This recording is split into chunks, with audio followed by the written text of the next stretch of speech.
Après cette longue pause, nous allons reprendre ou poursuivre. C'est toujours difficile de passer après l'archevêque, hein. Mettez-vous 30 secondes à ma place. Ensuite, en fin de matinée, quoi. Oh. Il n'y a pas. Et ensuite, en fin de matinée, comme ça, alors courage, dernière salve. Voilà.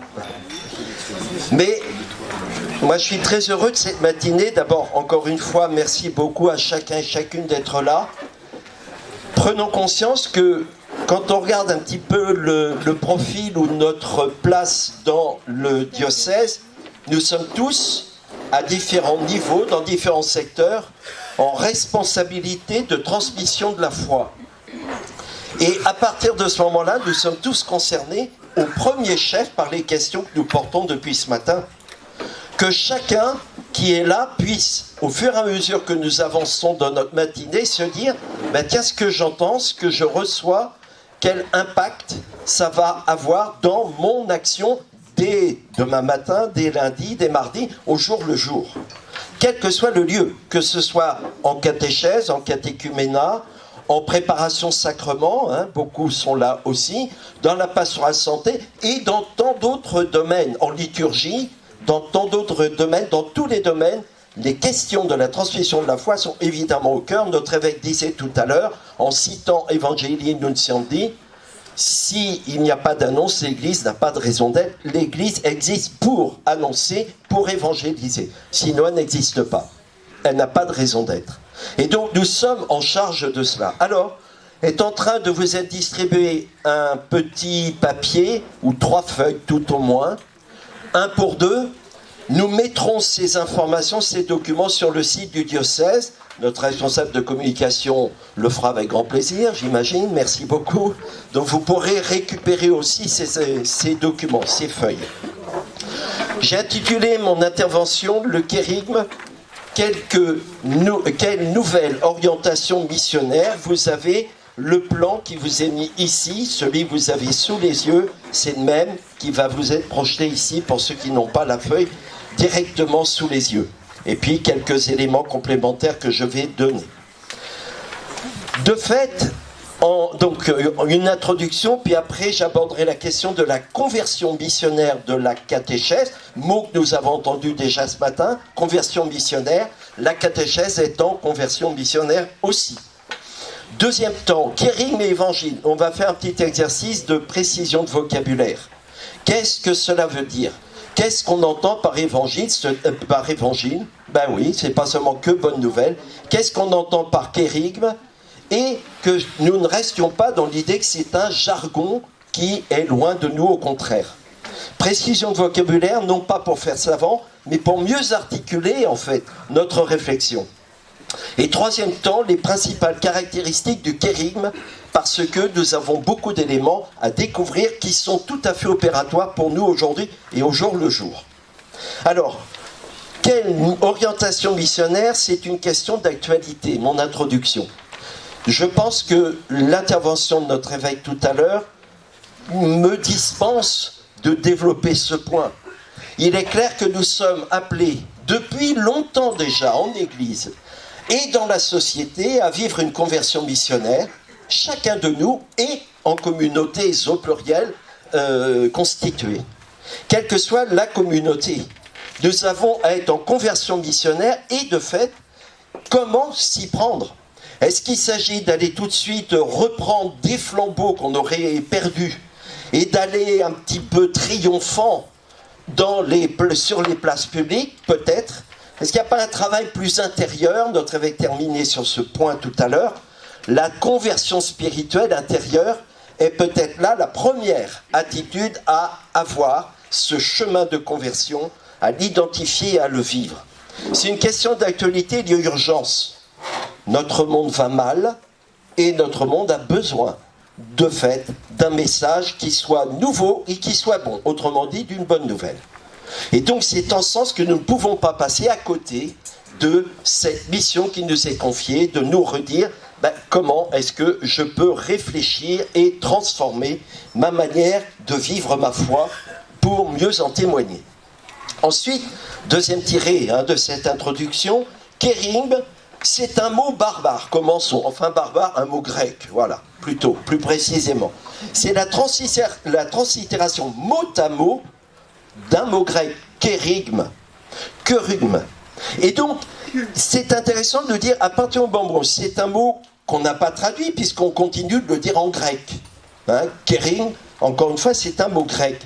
Ben, ça veut dire qu'on a peut-être du mal à le traduire et à comprendre exactement ce qu'il veut dire. D'où l'intérêt de prendre du temps ce matin pour creuser cette question, mais qu'est-ce que ça veut bien dire? Et puis alors, c'est mélangé dans notre tête ou dans nos pratiques pastorales. On parle de kérim, on parle de catéchèse, catéchuménat, n'oublions pas que les deux sont cousins. Et que même le catéchuménat est même antérieur à la catéchèse, que le catéchuménat, comme dit le nouveau directoire pour la catéchèse, le catéchuménat est la source d'inspiration de toute catéchèse. Et donc, c'est la même démarche. D'ailleurs, c'est le même mot, vous voyez bien. Hein, catéchène, catéchèse, catéchuménat. Ce sont des pratiques ou des occasions de veiller, qui nous forcent, qui nous invitent à veiller à ce que je vais transmettre trouve écho dans le cœur de l'autre. Catéchène, que ça fasse écho. Que ce soit pour des nouveaux catéchumènes, que ce soit pour des enfants, catéchèse, ou pour des adultes, catéchèse aussi, ou que ce soit dans d'autres domaines, il s'agit bel et bien que le message soit reçu et fasse écho. Nous avons d'autres vocabulaires qui sont très techniques, la mystagogie, et nous avons beaucoup de débats en catéchèse sur kérim, mystagogie. Est-ce que c'est une catéchèse kérigmatique, donc l'annonce, la première annonce seulement, ou mystagogie pour entretenir ce que nous avons reçu? Et tout le drame, c'est dans le mot entretenir. C'est que de fait, est-ce qu'on entretient ce qu'on a reçu et on va progresser, ou est-ce qu'on va à chaque étape de notre vie de foi se laisser réinterpeller par le message de foi, le message du Christ, d'une manière nouvelle? Donc attention à ne pas trop séparer les deux, les distinguer oui, les séparer sûrement pas. Là, la catéchèse kérigmatique est nécessaire et préalable systématiquement à toute étape mystagogique. Ensuite, initiation. C'est aussi un mot qu'on utilise souvent. Kérim, ça veut dire quelque part initiation, mystagogie encore plus. Je rappelle que nous ne sommes jamais définitivement initiés. Ce n'est pas pour rien, et ça c'est le grand risque quand nous prenons le mot des 3 sacrements de l'initiation chrétienne, comme si on avait une carte avec 3 cases à cocher. Une fois qu'on est confirmé, ça y est, on est initié. Attendez, pardonnez-moi, c'est pas comme ça que ça fonctionne. L'initiation consiste à se laisser initier tout au long de notre vie. Tout au long de notre vie. Je n'ai jamais fini d'être initié parce que le message du Christ a toujours du neuf à me dire. Bonne nouvelle. Sinon, c'est pas nouveau. C'est ancien. C'est rassurant. Merci. Et c'est vrai, parce que c'est vrai que ça veut dire que nous avons à nous laisser façonner à nouveau par le message du Christ, l'initiation. N'oublions pas que la liturgie est parlante. C'est pas ceux qui sont dans les services de liturgie qui vont dire le contraire, j'espère. Que de fait, nous vivons tous les ans le temps du carême. C'est pas pour rien. Le carême, c'est pas seulement réservé à la préparation au baptême des catéchumènes seulement. Nous sommes invités à nous laisser réinitier pendant tout le temps de carême au mystère pascal pour vivre d'une manière à chaque fois renouvelée à la veillée pascale notre baptême, le revivre d'une manière nouvelle. Et donc, c'est un signe que nous donne la liturgie, que l'initiation est permanente. Nous ne sommes jamais définitivement initiés. Il y a d'autres courants de pensée en dehors, pour qui il y a des étapes d'initiation. Une fois qu'on est arrivé à l'étape supérieure, on est initié. Eh bien, ça ne marche pas comme ça dans l'Église. C'est exactement le contraire. Nous nous laissons façonner par le Christ qui nous initie à sa présence, à son amour, à son message, et c'est tout au long de la vie, même dans les derniers moments.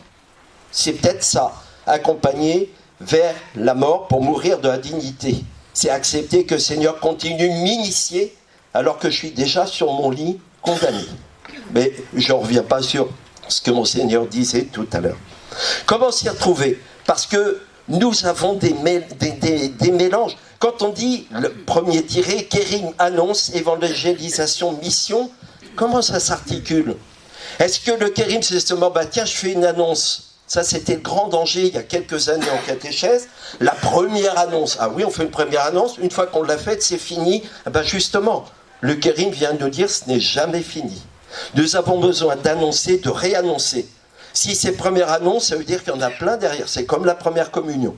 Il y en a plein derrière. On n'a jamais fini l'annonce. La transmission, c'est une posture et une action permanente qui nous est confiée. Et donc, évangélisation, nous allons voir que le Kérigme est partie prenante, est même l'essence ou le contenu de l'évangélisation. Les deux mots étant proches, je vais y revenir. Et c'est ça notre mission sans doute. Voilà. Eh bien, si nous vivons ce Kérigme, si nous en vivons et si nous le transmettons, ce qui nous est promis, c'est la joie. Et la joie de l'évangélisation, que nous puissions nous dire que annoncer, c'est pas seulement une technique, une pratique, que c'est une posture, une manière de vivre notre foi, c'est l'annonce, et l'évangile, de fait, devient source de joie, comme une boussole pour toute notre vie chrétienne. Alors, première étape, la conversion missionnaire de la catéchèse, et j'ai mis réorientation, je vais vous dire pourquoi tout à l'heure. C'est une conversion missionnaire, pourquoi? Parce que, Monseigneur disait tout à l'heure, la catéchèse est née avec Luther. Le catéchisme, quand il disait ça, Monseigneur, hein, j'espère être fidèle à ce que vous avez dit et ce que vous vouliez dire, c'est que de fait, c'est l'écriture, la formalisation dans un catéchisme, question-réponse, qui était l'œuvre de Luther. Pourquoi? Parce qu'il se rendait compte qu'il n'y avait plus de connaissances, plus de points d'appui dans la foi. Il fallait se réapproprier le cœur de la foi. Et donc il y avait une réflexion qui était très importante, un constat qui faisait qu'il fallait formaliser, formuler, mettre par écrit le contenu de la foi. Il y avait avant des catéchèses baptismales, les pères de l'Église par exemple, très nombreux, Saint-Cyril de Jérusalem entre autres. Donc c'était déjà connu dans l'Église, mais il a fallu cette période de la réforme et de la contre-réforme pour prendre conscience que nous avons besoin de nous réapproprier, au fur et à mesure de l'histoire de l'Église, la dynamique catéchétique et se reposer la question sur ce qu'est la catéchèse. Nous sommes passés de fait, et nous passons actuellement, avec l'actualité telle qu'elle nous a été présentée, du catéchisme à la catéchèse.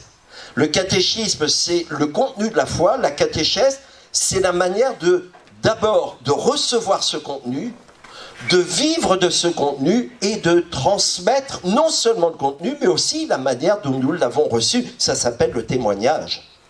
Et donc, il s'agit bien de faire attention à notre vocabulaire. Le catéchisme, ce mot-là aujourd'hui, risque fort d'être présenté, Monseigneur Jordi l'a dit tout à l'heure, comme le catéchisme uniquement des enfants. C'est pour cela qu'il est sans doute préférable que nous transformions notre vocabulaire et que nous parlions bien de catéchèse, parce que la catéchèse concerne toutes les étapes de la vie. Toutes les étapes de la vie.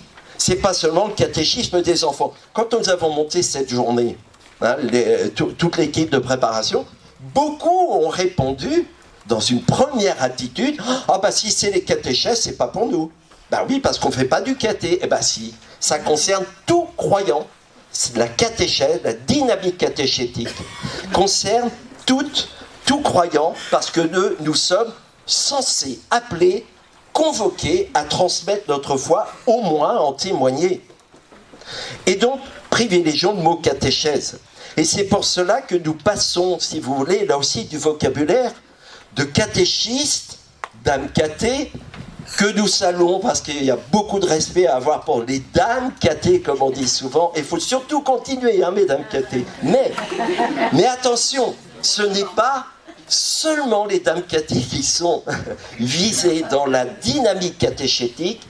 Et je crois qu'il faut petit à petit que nous découvrions la richesse et la subtilité du mot catéchète. Là, nos amis africains peuvent nous aider à comprendre.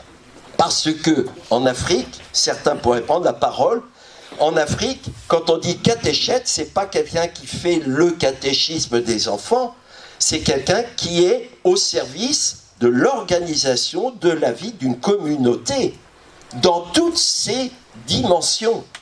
Et donc, passons dans notre réflexion de catéchiste, qui existe encore, mais qui est spécialisé comme mot à catéchète.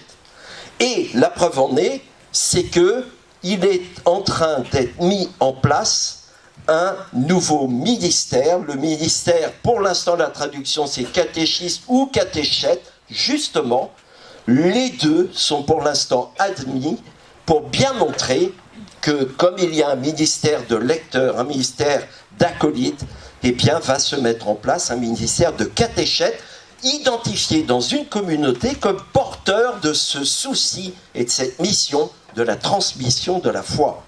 Ça veut dire que ceux qui sont, par exemple, en prépa mariage, je parlais avec quelqu'un tout à l'heure qui me disait, je fais la préparation mariage avec mon épouse, ben ça c'est de la catéchèse aussi. C'est pas seulement de la préparation au sacrement, c'est dans le cadre d'une préparation au sacrement, une activité catéchétique qui consiste à accompagner l'autre sur son chemin de foi, lui qui se prépare à un sacrement. Vous voyez, il y a une réorientation, une conversion à vivre de ce qu'on appelle la catéchèse. Mais je peux vous dire que c'est dur, que c'est difficile. Ça, à l'ISPC, mon sœur a dit que j'enseignais aussi à l'ISPC.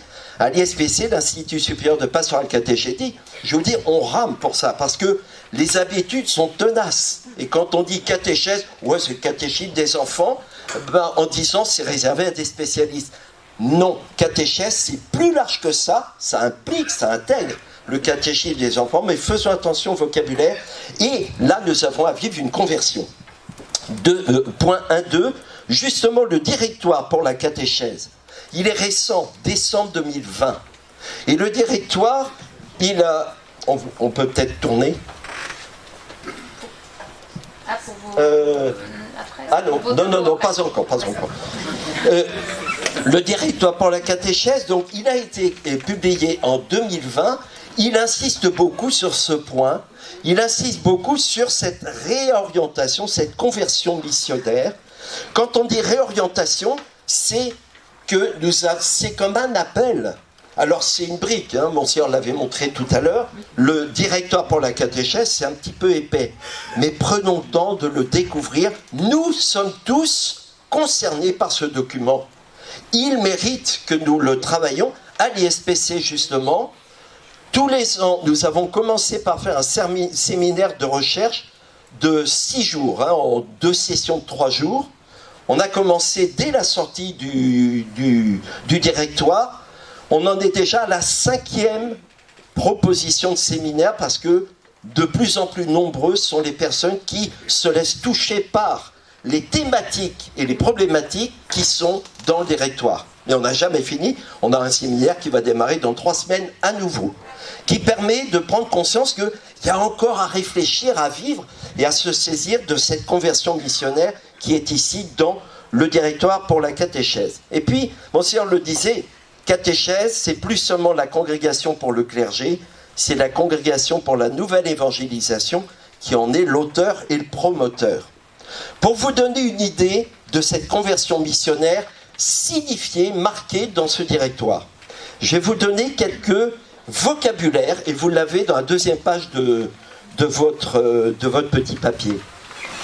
Regardez, dans le directoire général pour la catéchèse, DGC, de 1971, puis directoire général pour la catéchèse en 1997, j'ai mis dans la 3e colonne le directoire pour la catéchèse de 2020. Regardez l'évolution des occurrences, des occasions d'utiliser tel ou tel mot. Le kérigme ne figurait pas dans le directoire de 1971. Il était 6 fois, on le trouvait 6 fois le mot kérigme dans le directoire de 1997 et on le trouve 38 fois dans le dernier directoire, l'actuel. Vous voyez la progression. Mystagogie, même chose, mais moins fortement, vous comprenez, de 0, on est passé à 6 fois ce mot mystagogie dans le directoire de 97 à 17 fois dans le directoire actuel. Mais alors regardez bien la dynamique qui est signifiée par le choix de ces mots. C'est l'évangélisation qui devient une préoccupation centrale de la catéchèse. La catéchèse n'est plus l'entretien des connaissances de la foi seulement, c'est la dynamique d'évangélisation qui est là au cœur de la catéchèse. C'était utilisé ce mot évangélisation 16 fois en 71, 147 fois en 97, c'est l'effet Jean-Paul II, c'est clair, et 204 fois à la fin 2020. Vous imaginez.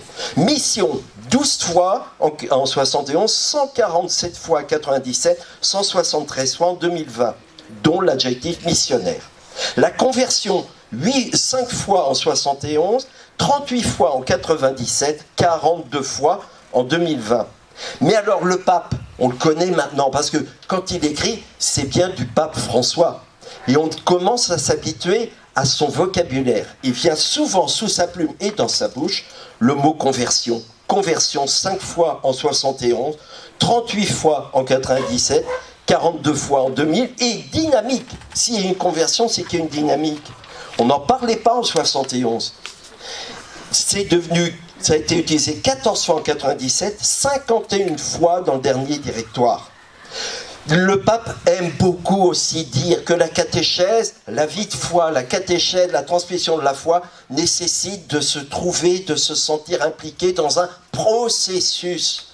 C'est pas une fois pour toutes, j'ai pas acquis un niveau, je suis dans un processus de vivre pour vivre ma foi et la transmettre.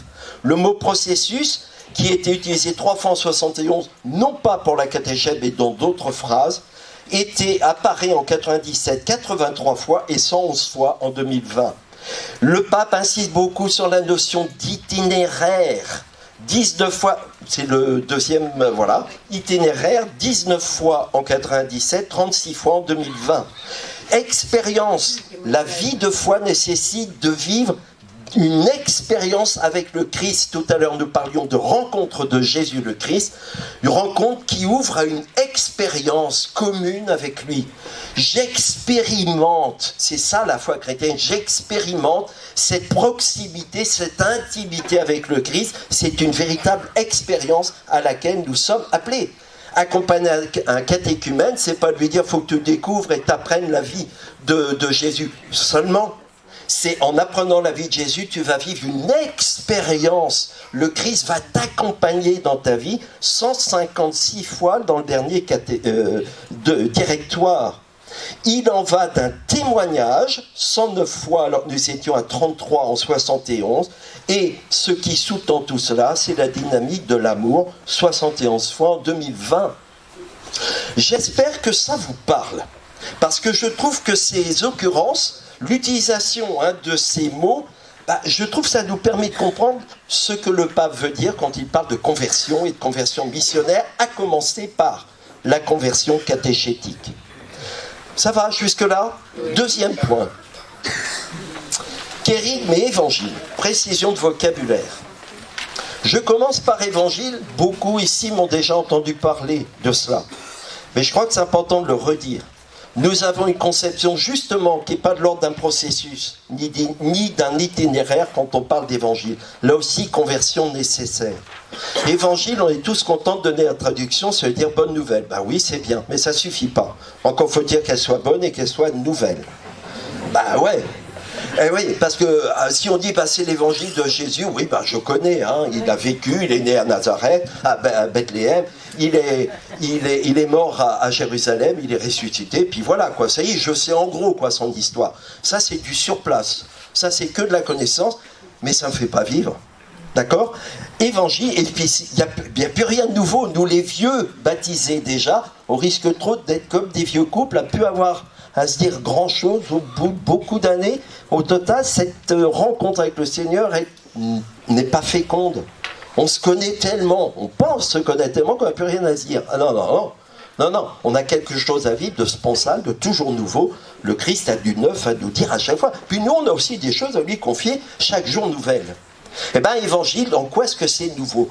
Le mot évangile, on comprend que d'abord, il y a une dynamique de combat. Une dynamique de combat dans l'évangile. Rappelons-nous de cela. C'est dans mes combats du quotidien que le Seigneur vient m'annoncer une bonne nouvelle. C'est pas l'évangile, Jésus, il t'aime, point terminé. Non, il faut aller plus loin. S'il t'aime, c'est qu'il te rejoint dans ce que tu vis. Profondément, pour le meilleur et pour le pire. Il te rejoint et vient te dire qu'il est présent dans ce que tu vis, pour le meilleur et pour le pire. Il est là avec toi et il t'aide à discerner les bons combats, mener les bons combats. On l'avait en première lecture hier, hein, si vous vous souvenez, puisque c'était les textes de la Saint-Jérôme, la deuxième lecture. Mène le bon combat, j'ai mené le bon combat, disait saint Paul à Timothée. Il s'agit d'identifier les combats à mener. Quelquefois, je me bats pour des choses qui n'en valent pas la peine, voire qui sont néfastes. Il faut que je discerne là où le Seigneur m'appelle et me demande de mettre un petit peu mes forces, mes charismes. Et puis, j'ai peut-être à lutter contre mes vieux démons. Et le Seigneur vient me dire, attends, je sais ce que tu portes, je sais les croix que tu portes. Il n'a jamais dit, il faut s'ajouter des croix. Il dit, je viens vous aider à porter vos croix. Et donc, à partir de ce moment-là, si j'identifie mes croix à porter, je découvre en même temps que le Seigneur, en même temps qu'il m'aide à les identifier, ces croix, il m'aide alors à les rendre plus portables parce que sa présence me soulage. Et à partir de ce moment-là, c'est ça la bonne nouvelle. C'est que dans le cœur de ce que j'ai apporté de lourd dans ma vie, au jour le jour, et j'ai des croix nouvelles qui m'arrivent de temps en temps, peut-être pas tous les jours, mais quand même de temps en temps, à chaque fois le Seigneur est là. Et il me donne la bonne nouvelle qu'il est au courant. Il connaît ce que je vis et il ne me laisse pas seul apporter ce que j'ai apporté. Et la perspective, c'est que cette croix ne prendra pas le dessus. Prends ton grabat et rentre chez toi, marche. Tu le prends avec toi, ça ne va pas disparaître comme ça, mais tu le prends avec toi, je te donne la force de porter ta croix. Et alors c'est ça la bonne nouvelle, c'est qu'à chaque croix nouvelle, le Seigneur est là et me redit son message. Encore faut-il que je le réentende. Et je vais le recevoir d'une manière nouvelle selon la croix que je porte au jour le jour. C'est ça l'évangile. C'est un vocabulaire de combat. Le premier à utiliser par écrit ce mot-là, c'est saint Paul. Vous savez que saint Paul écrit avant les évangélistes, mais par écrit avant les évangélistes. Et c'est lui qui utilise abondamment le mot évangile, parce que c'est un vocabulaire qui était connu dans l'Empire romain, puisque ça signifiait l'annonce de la victoire à l'issue d'un combat. Et on venait de fait, une fois qu'on avait mené un combat et que ça s'était soldé par une victoire, on demandait à deux porteurs de la bonne nouvelle, de l'annonce de la victoire, d'aller porter cette nouvelle aux généraux d'armée par ricochet, que ça aille jusqu'au chef des armées, le Macron de l'époque, le chef des armées, celui qui avait donné tous les moyens de la victoire. Le chef des armées de l'époque, qui était l'empereur, qui se prenait pour Dieu. L'empereur divin, le divin César. Et quand Paul entend ça, il dit, en effet, la bonne nouvelle, ça a quelque chose à voir avec une victoire à l'issue d'un combat. C'est comme ça qu'il a utilisé ce mot, qu'il a compris comment Jésus utilisait ce mot évangile. C'est-à-dire que le Seigneur vient rejoindre nos combats et nous assure de la victoire, c'est-à-dire de l'issue du combat. Ça s'appelle l'espérance. Et ça s'appelle la manière de garder l'espérance au cœur des combats que nous avons amenés. Vous voyez que ça c'est opératoire, parce qu'un catéchumène, si on lui explique que ce qu'il est en train de traverser dans sa vie, le Seigneur en est conscient, il est déjà là présent. Tu n'es pas tout seul et le Seigneur est avec toi. Il te montre déjà un chemin de sortie. Ça s'appelle, dans notre jargon, le salut. L'évangile, c'est l'annonce du salut, mais le salut pas comme une perspective lointaine comme ça après la mort. C'est concrètement, la vie est plus forte que ce que tu es en train de subir et donc c'est un surcroît de vie qui t'est donné. Encore faut-il découvrir que j'ai besoin d'être sauvé, donc que j'identifie mes combats et j'identifie celui qui vient m'aider à les mener et à en sortir. Et donc, je ne peux pas considérer l'évangile comme étant un simple slogan. Ah, ça y est, j'ai évangélisé, j'ai dit le mot évangile, et puis Jésus t'aime. Oui, la bonne affaire. Moi, quand je suis en train de porter tel ou tel protocole médical, je ne sais même pas l'issue, tu parles d'une bonne nouvelle, toi. Ah ben si, justement, il faut aller plus loin. L'évangélisation, l'annonce de l'évangile nécessite qu'on aille au bout de cette annonce et de ce que signifie le mot évangile, jusqu'au bout. Et la clé, c'est quoi? C'est la mort et résurrection du Christ. Jésus est passé par la mort, il est passé par la croix. Sur la croix, il a pris toutes nos croix, tous nos combats, toutes nos épreuves, et il a vaincu. Le dernier ennemi qu'il a vaincu, dit saint Paul 1 Corinthiens, chapitre 15, verset 45, le dernier ennemi qu'il a vaincu, c'est la mort. Et donc, toutes nos expériences mortifères sont récapitulées dans la croix du Christ. C'est ça la bonne nouvelle. C'est que ce n'est pas la fin. N'oublions pas qu'on fête la croix, la mort du Christ, mais aussi la croix glorieuse. C'est le passage, autrement dit, c'est le mystère pascal. Le processus pascal qui consiste à passer par les épreuves et à voir que ces épreuves n'ont jamais le dernier mot. La vie est plus forte que la mort. Voilà. Donc, il s'agit de découvrir en quoi la bonne nouvelle... Merci beaucoup, vous êtes bon. Merci beaucoup. Il s'agit de voir en quoi la bonne nouvelle, ce qui est important, c'est la mise en évidence du mystère pascal du Christ pour nous. C'est pas seulement il est mort et ressuscité, ouais, bah très bien, ça c'est l'histoire passée. Non, il est mort et ressuscité, ça impacte ta vie, là, maintenant, au jour le jour, tout de suite. Et si efficace immédiatement. Ça, c'est l'évangile. Et bien, vous allez comprendre maintenant ce qu'est le kérigme. Une fois qu'on a bien capté cette dynamique, ce processus de l'évangile, qui implique celui à qui l'évangile est annoncé, alors le kérigme, eh bien, c'est en fait l'annonce, c'est l'évangile, l'annonce de l'évangile, mais de la manière la plus concise, la plus brève, la plus courte, la plus facile à entendre. Le mot kérigme, encore une fois ce mot grec, ce substantif, il y a aussi un verbe, kerusso. Dans le Nouveau Testament, le mot kérigme apparaît 8 fois. Il apparaît 8 fois, dont 6 fois dans les lettres pauliniennes. Comprenez que Paul joue un rôle important, puisque Paul, en fait, il s'intéresse à quoi? Il s'intéresse à l'impact de la mort et résurrection du Christ sur la vie des croyants. Il ne s'intéresse pas d'abord à la vie de Jésus, à reconstituer la vie de Jésus. Il s'intéresse d'abord à comment la mort-résurrection du Christ vient changer, orienter, réorienter la vie des croyants et des communautés. Eh bien, le mot kérigme est donc très fréquent sous sa plume, et on trouve le verbe, kérusso, 60 fois. Ça vient d'où le mot kérigme?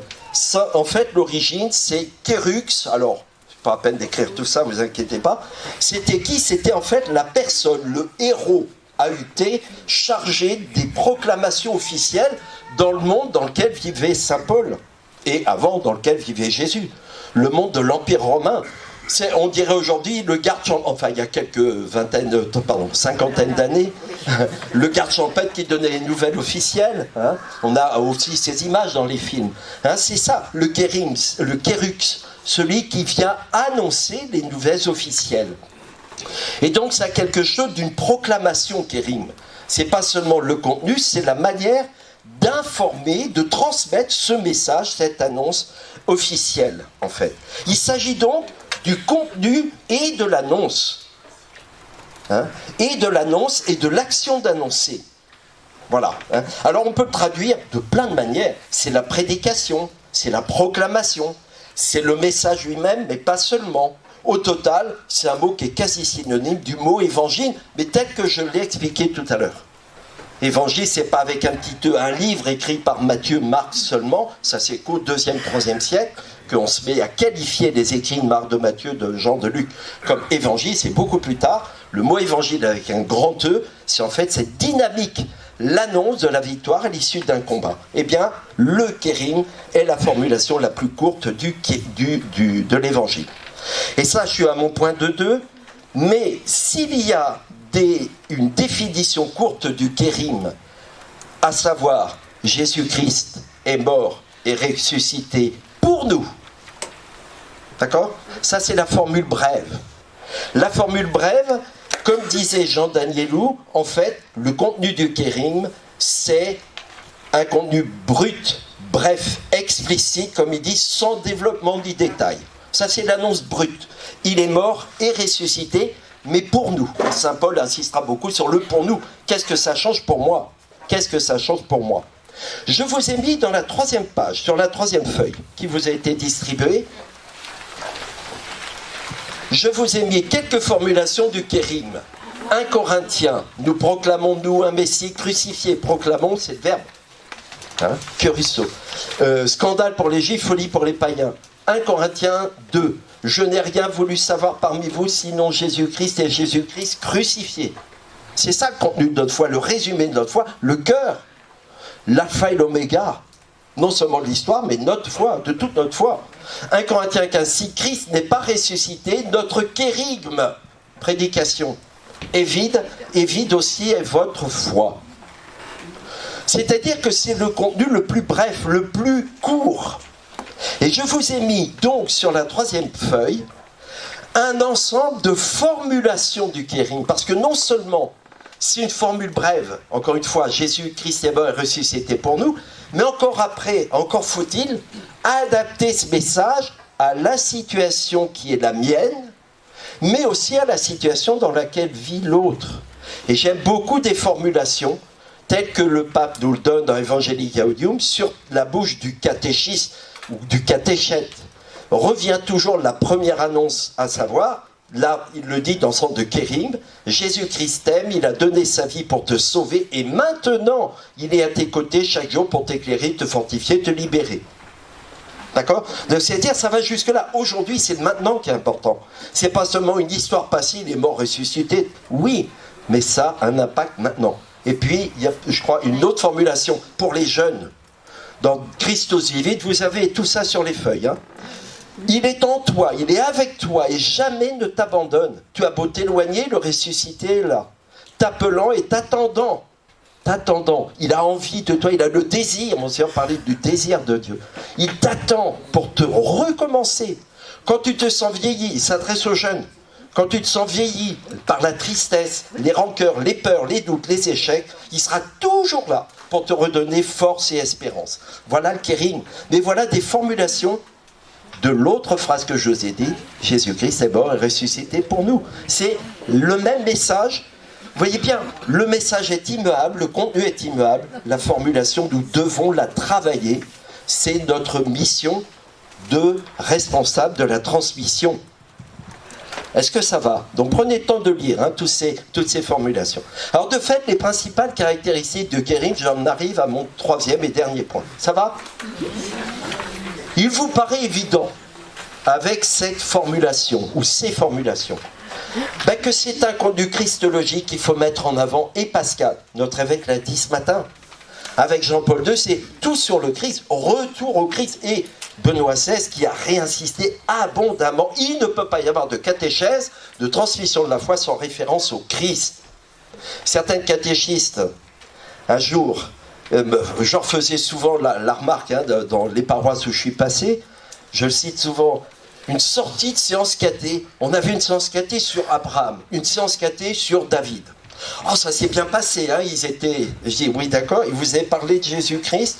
Ben non, c'était sur Abraham. Ben non, on n'a pas parlé de Jésus, c'était sur David. Je dis, ben vous avez raté, pardonnez-moi, je suis un peu rabat-joie, mais je dis, c'est dommage, parce que si l'Ancien Testament est là, c'est pour préparer la venue, la révélation de Jésus-Christ. Abraham, qu'est-ce qu'il me dit de Jésus-Christ? Et qu'est-ce que Jésus-Christ vient récapituler des promesses faites à Abraham? Même chose pour David. Si on dit qu'il est Messie, je ne peux pas comprendre que Jésus soit Christ ou Messie si je n'ai pas en tête ce qui s'est passé avec David. Mais justement, il vient accomplir ça. J'ai besoin des deux. Tout sur le Christ. Donc la catéchèse, le témoignage de la foi, c'est le Christ. Mais le Christ en tant qu'il nous révèle le mystère, Pascal. Mystère, on n'a jamais fini de découvrir. On n'a jamais fini de découvrir l'importance de l'événement pascal pour nous. C'est un message qui est performatif. Pour ceux que ce mot gênerait, j'ai mis une parole agissante. C'est-à-dire que quand j'annonce, ce n'est pas un slogan seulement extérieur. C'est que j'annonce et ça agit tout de suite dans le cœur de l'autre. Même si je ne le vois pas. C'est quelquefois frustrant. On a beau le dire, il ne bouge pas. Ouais, mais tu me l'as dit, c'est déjà pas mal. Tu as pris le temps de formuler le kérigme pour que ça rejoigne l'autre. Fais confiance, le Seigneur poursuivra. L'Esprit Saint travaillera au fond de lui. Tu as semé, un autre arrosera et le Seigneur fait grandir de toute façon. Saint Paul. Et donc, de toute façon, ça porte du fruit.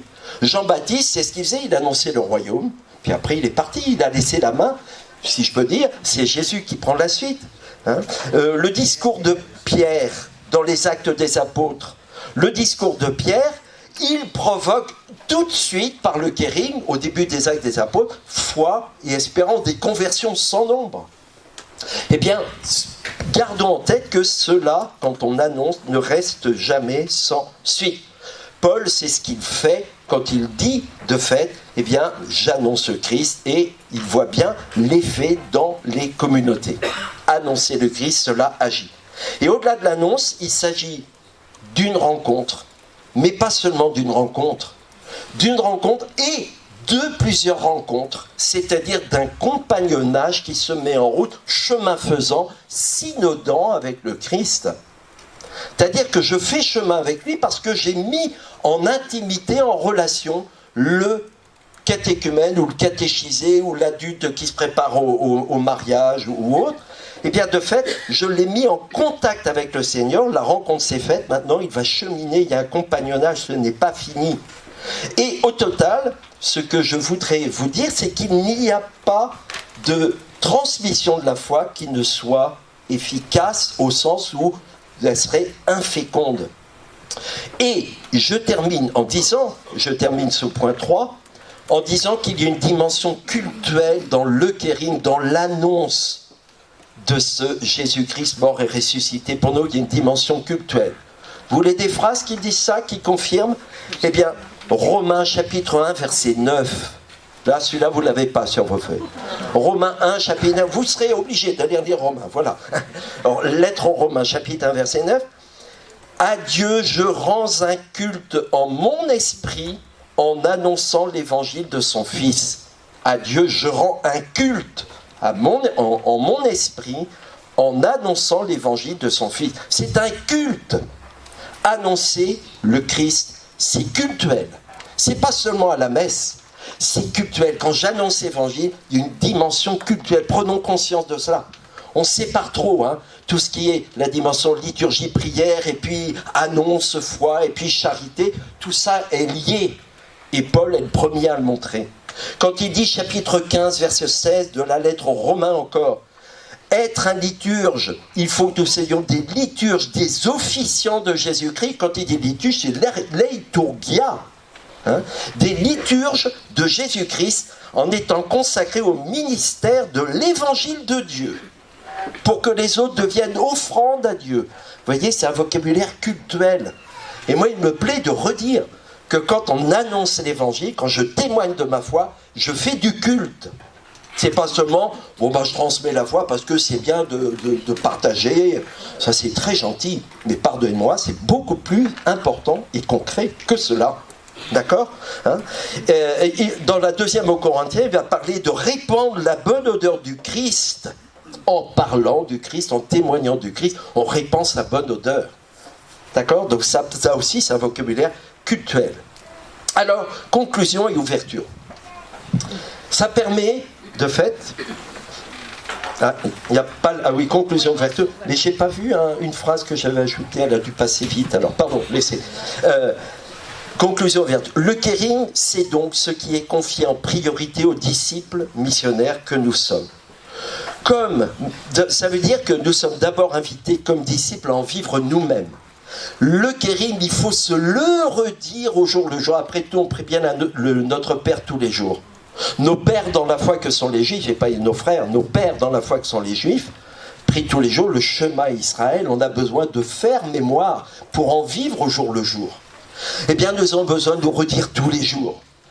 Tu es mort et ressuscité pour moi. Qu'est-ce que ça va changer pour moi aujourd'hui, tout au long de la journée? C'est pas pour rien qu'on va prier l'Angélus, mais priant l'Angélus, on associe de la crèche au crucifiement, comme on chante à Noël.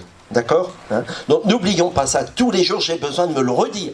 Parce que chaque jour, ça va créer des fruits nouveaux selon ce que je vis. Je vais rencontrer telle personne, le Kérim que je me suis rappelé, dont j'ai déjà vécu depuis ce matin, va me permettre de formuler différemment mon témoignage de foi à cette personne pour que le Christ naisse dans le cœur de cette personne. Elle a besoin de réentendre cela. Comme Paul et Jésus, une fois qu'on en vit soi-même, alors il faut aller rencontrer le destinataire et prendre le temps d'écouter qu'est-ce qu'il vit. Qu'est-ce qu'il vit? Jésus va d'abord écouter la Samaritaine, discuter avec elle, savoir exactement quelle est son attente. Il ne va pas tout de suite demander si elle a eu Sainte Marie, il a d'abord commencé par échanger avec elle pour savoir ce qu'elle attend. Et elle cherche à prier, elle cherche à être en vérité, en esprit et en vérité.